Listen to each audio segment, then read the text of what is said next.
एक बार जब बोनोन नोनोन अपने मित्र बिसेसर के साथ अपनी कुटिया के सामने ढपली बजाता हुआ जोर जोर से सेगा गाने और नाचने लगा था, तो मित्से गित्साओ रोवियार उस तक पहुंच आया था। मेस्से गिसाओ रोवियार उस तक पहुंच आया था।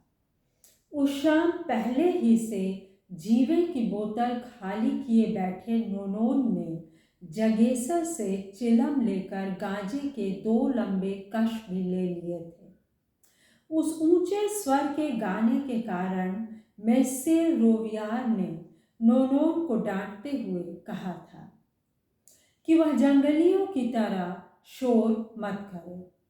रोवियार की नज़र बिसेसर पर नहीं पड़ी थी, क्योंकि अपने पुराने मालिक के बेटे को दूर ही से ढलान पार करते बिसेसर ने देख लिया था।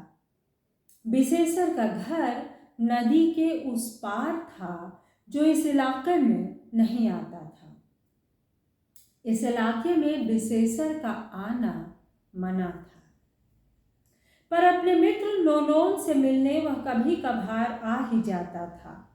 शक्कर कोठी के छोटे मालिक किस्साओं का आलिशान मकान, जिसे बस्ती के लोग शातो कहते थे, वास्तव में एक महल ही तो था। नोनोन की झोपड़ी से ऊपर, जहाँ पहाड़ी दूर तक समतल थी और जहाँ यह महल स्थित था, वह स्थान 3 ओर से हरे भरे मनमोहक पेड़ों से घिरा हुआ था।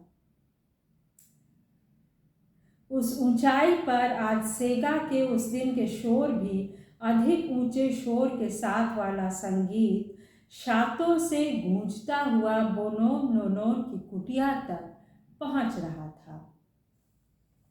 रात चांदनी लिए हुए थी। बादल के टुकड़े मस्ती के साथ पश्चिमी क्षितिज की तरफ भागे जा रहे थे। बादलों के पीछे जब तब चांद के छिप जाने से ऊपर के पेड़ों की डालियों के हिलने के बीच शातों की रोशनी झिलमिला उठती। उस कोलाहल के बीच भी नोनोन अपनी ढपली के साथ अपने भाई सिमोन का रचा हुआ सेगा गुनगुनाता रहा। हवा में ऊपर से आती हुई रात की रानी तथा अन्य फूल पौधों की भीनी भीनी गंध नोनोन और बिसेसर की नाकों को छूती हुई माहौल में बनी रही। इन भीनी भीनी गंधों ने एक बार फिर बिसेसर के भीतर अपने इकलौते बेटे की याद को ताजा कर दिया। ऐसी ही चांदनी रात थी, ऐसी ही ठंडक। ठीक सामने के नोनोन द्वारा सुलगाई अंगीठी के अंगारे जैसे ही आँच बिसेसर अपने घर के भीतर ताप रहा था, जब किस्साओ रोवियार 2 बंदूकधारियों के साथ उसके दरवाजे पर धक्के देकर भीतर आ गया था। बिसेसर की बीमार पत्नी चारपाई पर थी। बंदूकधारियों को देख वह चिल्ला उठी थी। उससे भी अधिक जोर से गिस्साओ रोवियार चिल्लाया था, कहाँ है वह सुअर का बच्चा। एक बंदूक बिसेसर की कनपटी और दूसरी बिसेसर की पत्नी की छाती पर तन गई थी। इस घटना के सप्ताह भर बाद बिसेसर की पत्नी रमेसर की माँ अपने बेटे की हाय हाय में चल बसी थी। रमेसर आज तक लौटकर घर नहीं आया। 6 महीने बाद बस्ती में कानाफूसी होती रही थी। मेस्से गिस्साओ रोवियार की बेटी ने जिस बच्चे को जन्म दिया था, उसे नदी के हवाले कर दिया गया। सवाल और भी धीमी आवाज में पूछा जाता रहा, पर ऐसा क्यों? क्योंकि बच्चे का रंग सांवला था और उसकी आंखें नीली न होकर काली थीं। बिसेसर का शक्कर कोठी के इलाके में प्रवेश वर्जित हो गया। उसी घड़ी से बिसेसर जब भी चोरी छिप के अपने दोस्त नोनोन के सामने होता, तो वह बातों के दौरान अनायास विषयांतर लाकर कह जाता, मेरा रमेसर अगली पूर्णमासी तक घर लौट कर रहेगा। बोनोम नोनोन रमेसर को हमेशा आगाह करता रहता था कि वह छोटे मालिक की कोठी वाली इलाके से अपने को हमेशा दूर रखे। नोनोन का बाप इस द्वीप में अपने 2 बेटों के साथ दास के रूप में लाया गया था। दासों की फहरिस्त में नोनोन का नाम गैब्रियल जोसे तानानारीव था। उस समय नोनोन अपना 19वां साल पूरा कर चुका था। जब दास प्रथा का अंत हुआ तो नोनोन 25 साल का था। सुनता रहा था कि अब उसके लोगों को चाबुकों की मार नहीं सहनी पड़ेगी, उन्हें कोल्हू के बैल बनने की नौबत अब फिर नहीं आएगी। अब लेकिन वक्त के साथ नोनोन को लगा कि दास प्रथा का अंत बंद कमरे में कागज पर हुआ था। वह जिस शक्कर कोठी में मजदूर था वहां दास्ता नहीं मिटी थी, न उसके साथ और न ही भारत से लाए गए गिरमिटिया मजदूरों के साथ। उन्हीं दिनों के यातना शिविरों में से एक उसकी मुलाकात बेसेसर से हुई थी।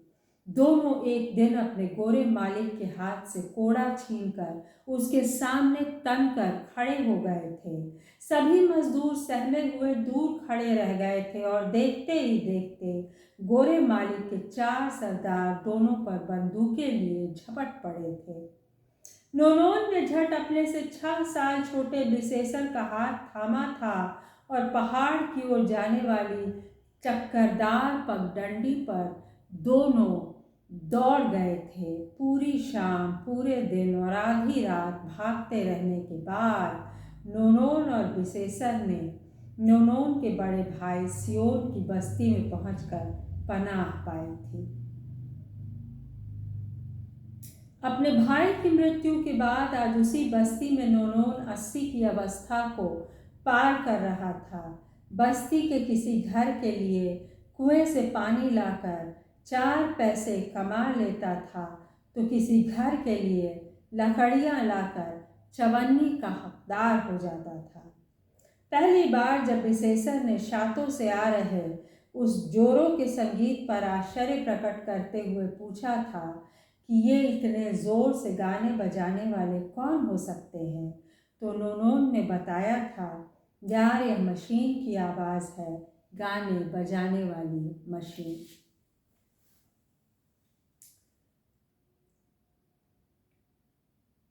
बहुत बाद में बिसेसर अपनी आंखों से उस गाने बजाने वाली मशीन को महेंद्र के घर में देख पाया था। उस दिन जब बिसेसर को पहली बार नदी से निकलती हुई वह 2-3 साल वाली लड़की दिखाई पड़ी थी तो उसने देखा था कि महेंद्र उसकी बगल में चल रहा था। शाम का समय था। दोनों पड़ोस के मिस्से मारते की कोठी से गन्ने काट लाद कर घर लौट रहे थे।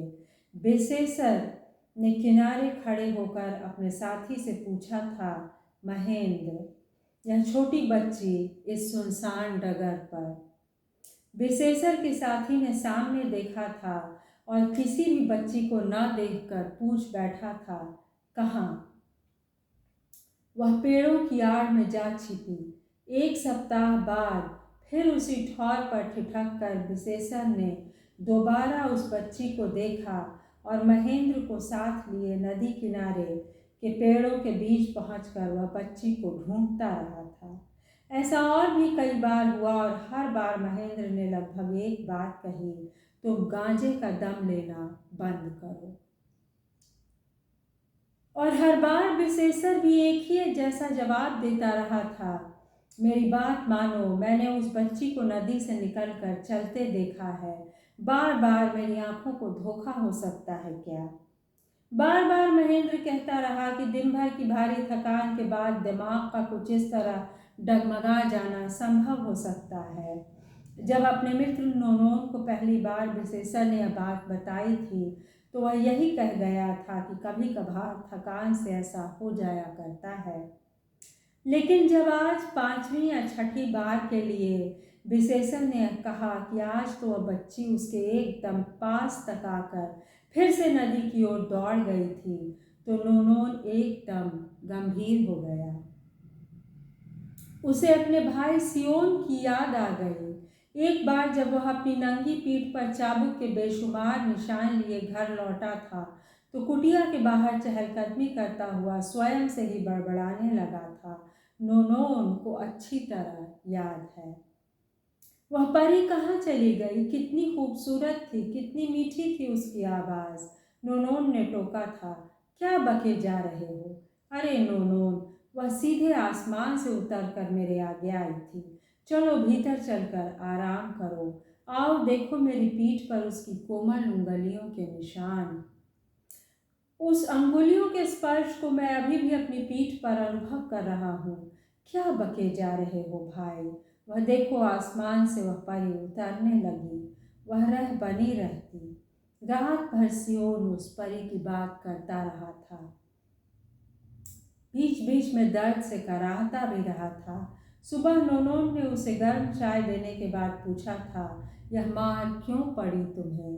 मालिक के सरदारों से फिर हुज्जत कर बैठे होगे। अपने सामने के शून्य को अपलक देखते हुए सियोन ने सारी बात बताई थी। खेतों की कड़कती धूप में सभी मजदूर पसीने से तर, जोरों से प्यासे थे। पानी वाला जो पानी छोड़ गया था उसे तांगे वाले ने घोड़े पर उड़ेल दिया था। हुसैन जब प्यास के कारण बेहोश होकर गिर पड़ा, मैं दौड़कर तांगे में रखी मालिक की पानी की बोतल सभी सरदारों की आंखें बचाकर चुरा लाया। हुसैन के चेहरे पर छींटे देकर की बोतल सभी सरदारों की आंखें बचाकर चुरा लाया। हुसैन के चेहरे पर छींटे देकर मैं उसे पानी पिला रहा था। तभी दो सरदारों ने दोनों तरफ से आकर मुझे दबोच लिया। वे मुझे घसीटते हुए नदी के पास ले गए जहां मालिक पेड़ की छांव में ऊँग रहा था। सरदारों की बात जानकर वह अपनी लकड़ी की कुर्सी पर से उठा, लाल आंखों से मुझे घूरा और बगल में खड़े पंखा झलने वाले से चाबुक ले आने को कहा। उसके जूते की मार खाकर मैं जमीन पर गिर पड़ा था। चाबुक आ जाने पर गालियों की बौछार के साथ उसने मुझ पर कोड़े बरसाने शुरू किए। जब गोरे हाथ रुक गए तो मलगासी सरदार के काले हाथ में पीठ पर तब तक कोड़े बरसाते रहे जब तक मैं बेहोश नहीं हो गया। इसके बाद सियोन फिर से उस कोठी को नहीं लौटा। नोनोन को छोड़कर द्वीप के इस छोर से उस छोर तक मारा मारा फिरता रहा और फिर एक दिन द्वीप से मुलाकात हो जाने पर इधर ही बस गया था।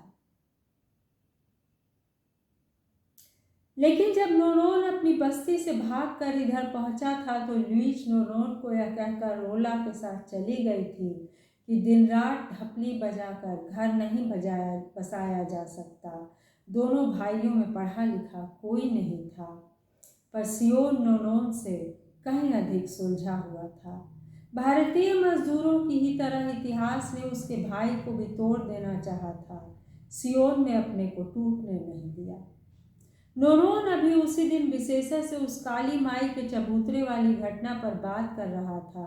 विशेषर की बस्ती और रोनियार की कोठी के बीच काली माई का जो चौतरा था उसका आधा हिस्सा रोवियार के आलीशान बंगले वाले भाग में पड़ता था। वहां से बंगले तक एक सीधा रास्ता बनाने के लिए रोवियार ने सियोन को अपने पक्ष में लेने के लिए उससे कहा था, इसे तोड़ने में मदद करोगे तो तुम्हारे घर वाले इलाके की ज़मीन मैं तुम्हारे नाम कर दूंगा। सियोन कभी तैयार नहीं हुआ। सियोन को अपने घर बुलाकर रोवियार ने उससे यह मांग की थी कि बस्ती के बिंदुओं को जिनके साथ सियोन की गहरी आत्मीयता थी वह मना ले, कम से कम इस बात के लिए राजी कर ले कि वे काली माई के चबूतरे को वहां से हटाकर दूसरी जगह पर रखने की बात को मान लें। बस्ती के लोग जब काली माई के अपने स्थान पर बने रहने के लिए सियोन का आभार मानने लगे थे तो सियोन ने कहा था, आभार मेरा नहीं, मादाम रोवियार का मानना चाहिए, जो शुरू से काली माई को उसके स्थान से हटाने के पक्ष में नहीं थी। रही वह दूसरी बात, उसे तो गांव वाले पहले से ही जानते थे कि रोवियार की बेटी जब अपनी बच्ची को खोकर पागल हो उठी थी तो मादाम रोवियार ने उन्मत्त अहीर को रुपए देकर काली माई की विशेष पूजा करवाई थी। अपनी बेटी की हालत के सुधर जाने पर वह खुद माई को प्रसाद चढ़ाने आ गई थी। अपने भाई की याद से अपने को मुक्त करके नूनोन अपने दोस्त विशेषर की बातों को फिर से सुनने लगा। बहुत ही प्यारी बच्ची है नूनोन, सांवला चेहरा, काली आंखें। बिसो, तुम्हें अपनी पत्नी और बेटों की यादों से अपने को मुक्त करना चाहिए। एकदम मेरे बेटे ही जैसा चेहरा, हाँ मेरे दोस्त, एकदम रमेसर वाली मुस्कान। तुम मोह से विचलित हो, दिन में सपने देखना बंद करो। गिस्ताव रोवियार के घर से आने वाला संगीत इधर कुछ दिनों से कुछ धीमा पड़ गया था।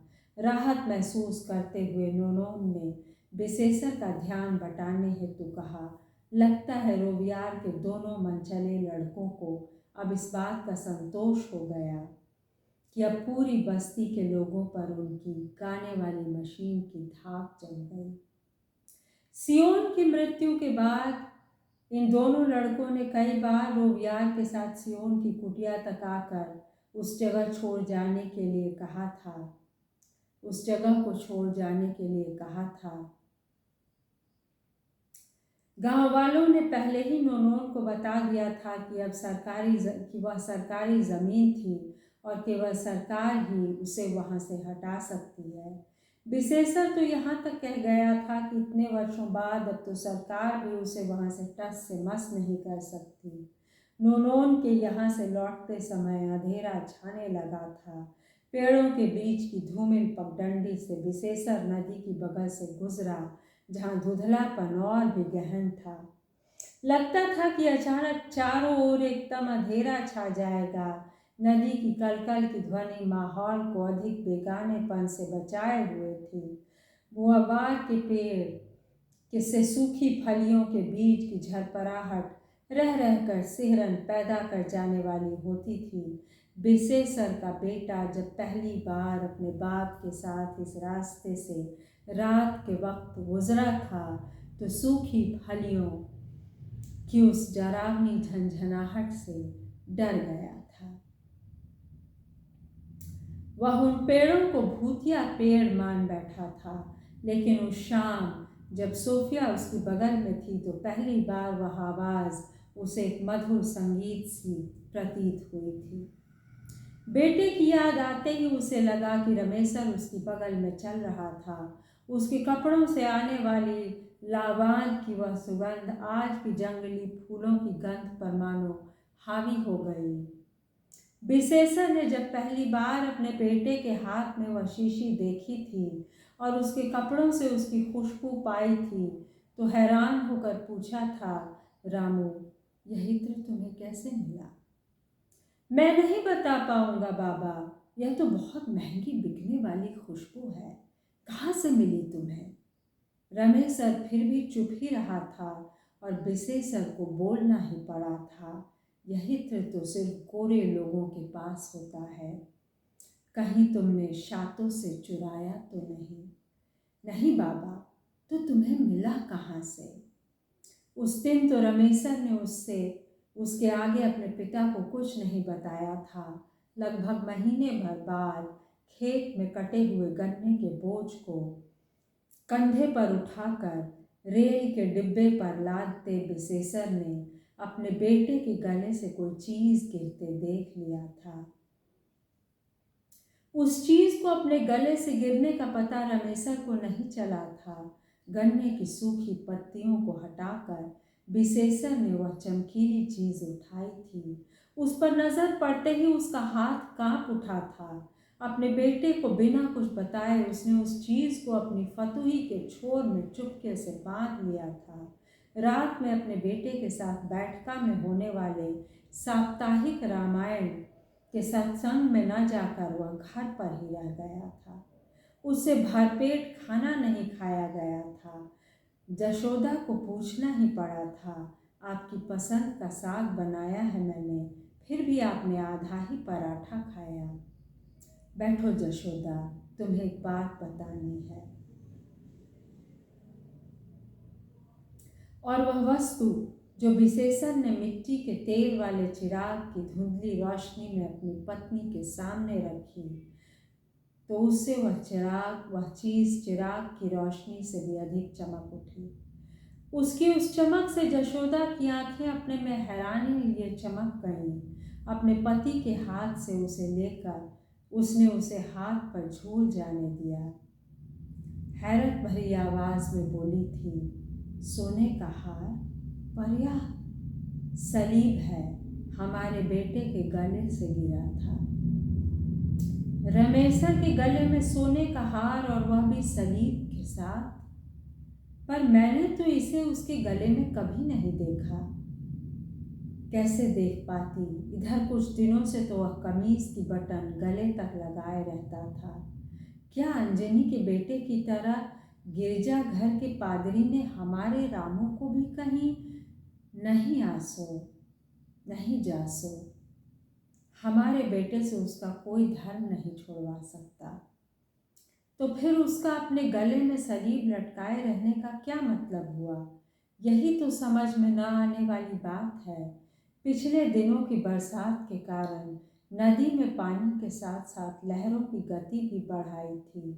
फिर भी विशेषर को लगा कि इसके बावजूद नदी की लहरों में दहाड़ की जगह कराह थी। आसमान से एक दो तारे जहाँ तहाँ से झांकने लगे थे, पर उनमें बढ़ते आ रहे अंधेरे को रोकने की ताकत नहीं थी। विशेषर के मन ने चाहा कि वह नदी के तट पर की उस चट्टान पर जा बैठे जहाँ से वह नूनों को झींगे फंसाते देखता रहता। उसके भोजपुरी और क्रियोली गानों जो अपने भाई की नकल करके भी वह उसी खूबी के साथ कभी नहीं गा सका, विशेषर सुनता रहता, पर आज वह सेगा सुनने की रौ में नहीं था। वह चट्टान पर बैठकर सांवले रंग और काली आंखों वाली उस बच्ची की आवाज़ सुनना चाह रहा था। उसके मस्तिष्क में प्रश्न तैयार थे और उसे विश्वास था कि एक न एक प्रश्न का उत्तर उसे पानी के भीतर से मिलकर रहेगा। विशेषर ने मन के चाहने पर बहुत कम अवसरों पर अपने को मन के हवाले होने दिया था, पर अपनी एक आंतरिक पीड़ा को नोनोन के सामने रखे वह अपने को रोक नहीं सका था। धीमे स्वर में बोल ही गया था, नोनोन, यह पछतावा अब जीवन भर बना रहेगा कि मेरे कुल परंपरा को अब आगे बढ़ाने वाला कोई नहीं रहा। अपनी ज़मीन से उखड़ कर यहाँ आया था, बिना पेड़ रोपे इस दुनिया से चला जाऊंगा।